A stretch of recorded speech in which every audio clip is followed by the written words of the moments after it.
वजीर सेहत और फाइनेंस टी हरीश राव ने कहा है कि आइंदा माह अप्रैल से रियासत के 9 अजला में केसीआर न्यूट्रिशन किट स्कीम पर अमलावरी होगी। रियासती असम्बली में वक्फे सवालात के दौरान केसीआर किट स्कीम की अमलावरी से मुतालिक मुख्तलिफ अरकान की जानिब से पूछे गए सवालात के जवाब देते हुए हरीश राव ने कहा कि गुज़िश्ता चंद बरसों से रियासत में हामिला खवातीन और जच्चाओं के लिए केसीआर किट तकसीम की जा रही है। 2 जून 2017 से हामिला खवातीन को सरकारी दवाखानों में इलाज और डिलीवरी करवाने पर 12,000 रुपये नकद रकम के साथ केसीआर किट भी दी जा रही है, जिसमें जच्चा के साथ नौज़ायदा की देखभाल की मुख्तलिफ अशिया शामिल रहती हैं।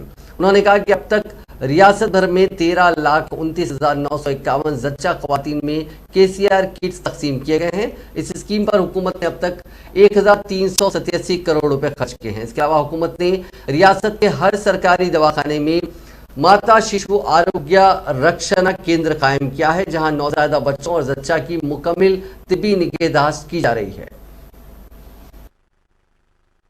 రేటు ఇన్ఫాంట్ మోర్టాలిటీ రేట్ కూడా చూస్తే అధ్యక్ష తెలంగాణ రాష్ట్రం వచ్చినప్పుడు 39 ఉంటే ఈ రోజు మనం 23కు దాన్ని తగ్గించుకున్నాం అధ్యక్ష।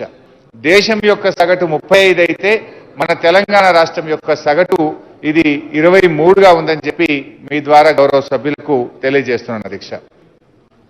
అంటే ఇవంతా కూడా మనం సాధించడానికి గౌరవ ముఖ్యమంత్రి గారు కేసీఆర్ కిట్ పథకంతో పాటు మౌలిక వసతుల కల్పన మానవ వనరులను కూడా పెద్ద ఎత్తున పెంచడం జరిగింది అధ్యక్ష।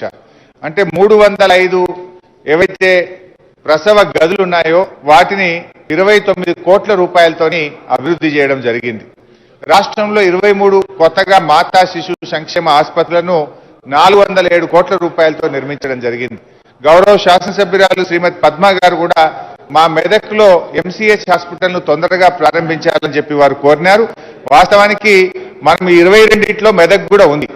ఏదైతే 407 కోట్ల రూపాయలతో 22 ఆసుపత్రులు మనం కడుతున్నామో అందులో 24% ప్రభుత్వ ఆసుపత్రుల్లో ప్రసవాల సంఖ్య పెరిగింది।